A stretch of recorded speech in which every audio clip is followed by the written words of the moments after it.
So today we're going to look at how to approach the teaching of an entire novel. In this instance, we're going to look at Great Expectations by Charles Dickens. Obviously, it's a whopping novel, 57 chapters, full of complex themes and interesting characters. So the question is, how do you break it down?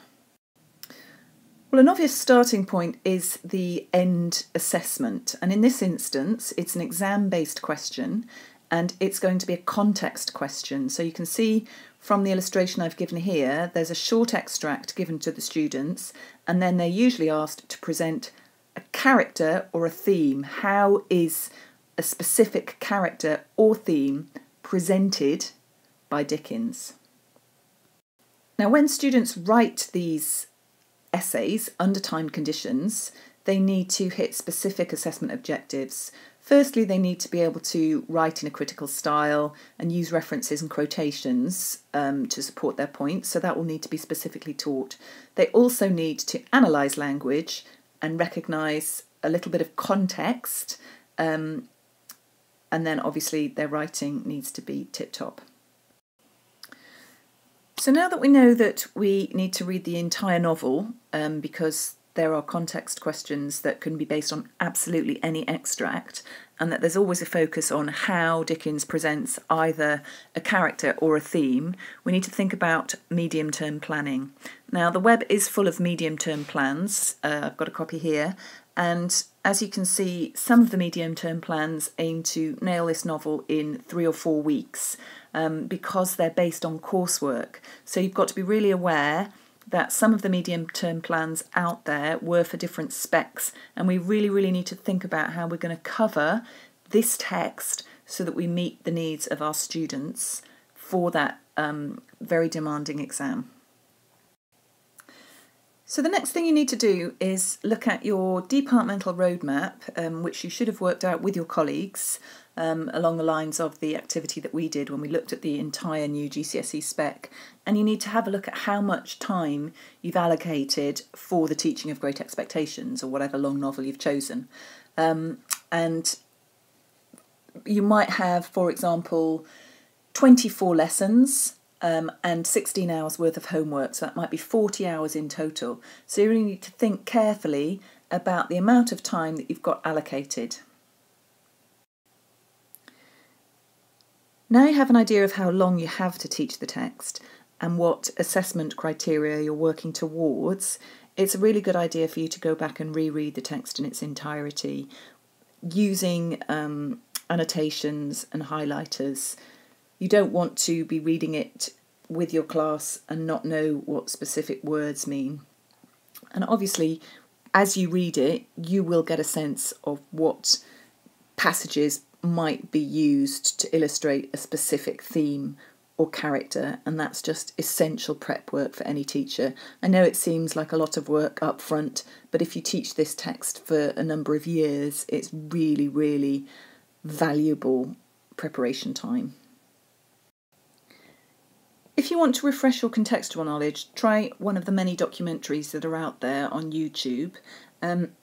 This is one of my favourites. It's Professor John Mee talking about Dickens. He's a professor at Warwick, and there are lots of shots of Warwick Library and students going about the business of studying Dickens, which might be inspirational for some of our students.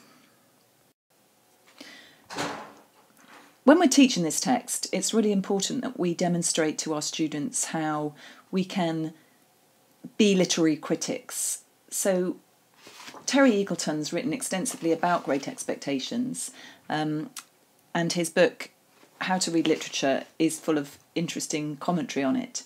So one of the things he says is that what significant patterns can we discover in it? We may note to begin the extraordinary number of false parents the story contains.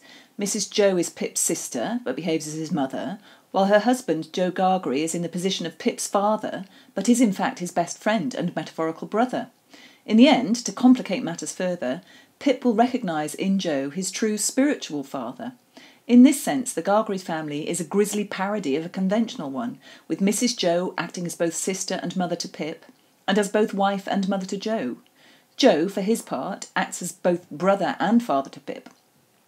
One is reminded of Tom Learer's satirical song about Oedipus. He loved his mother like no other, his daughter was his sister, and his son was his brother. Towards the end of the novel, Pip will nurse his spiritual father, Magwitch, as though he were a child. In doing so, he becomes, as one critic has put it, a father to his father.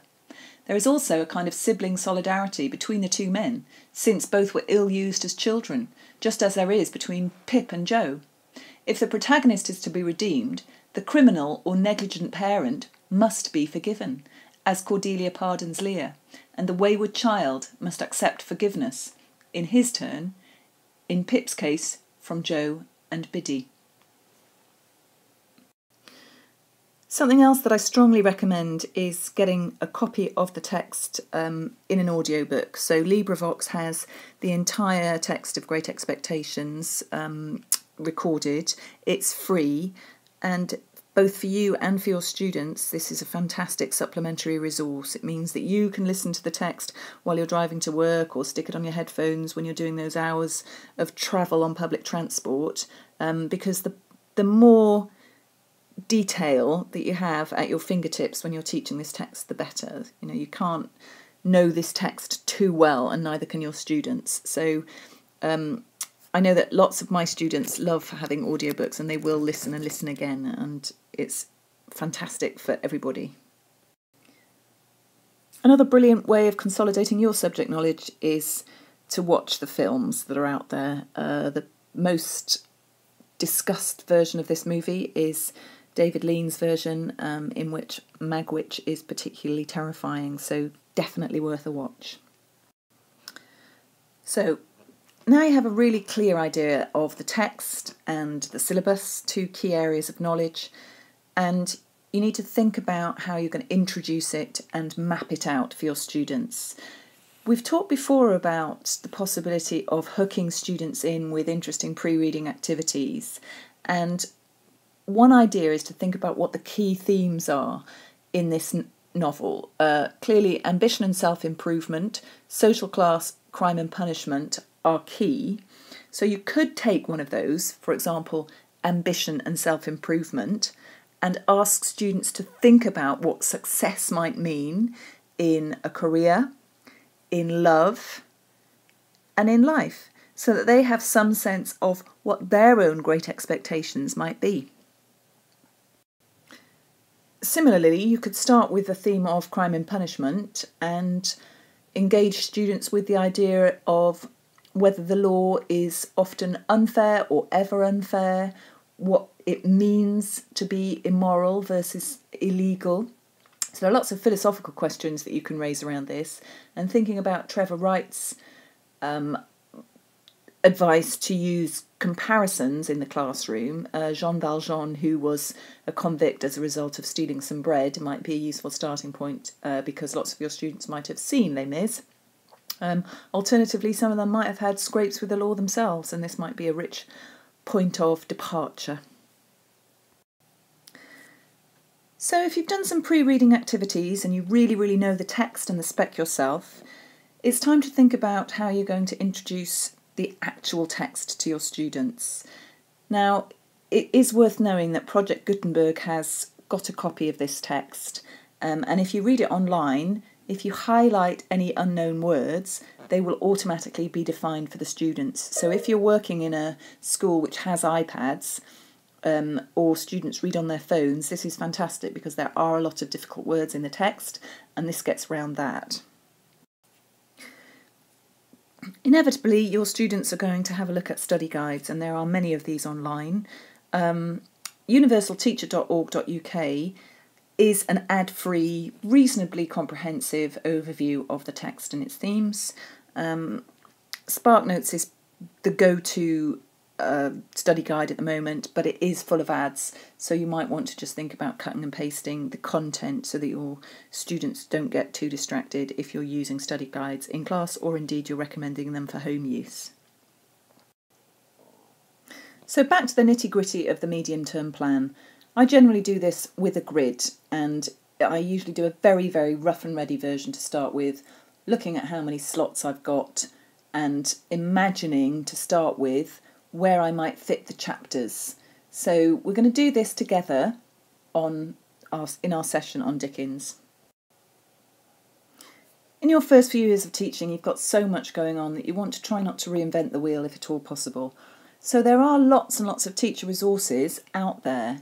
Zigzag Education has got a pre-made teacher resource for teaching this GCSE spec, and it is out there, but it's £79. Your school may well have it, or they might well want to invest in some resources, so you can always send off for an inspection pack of these resources to see whether or not you want it.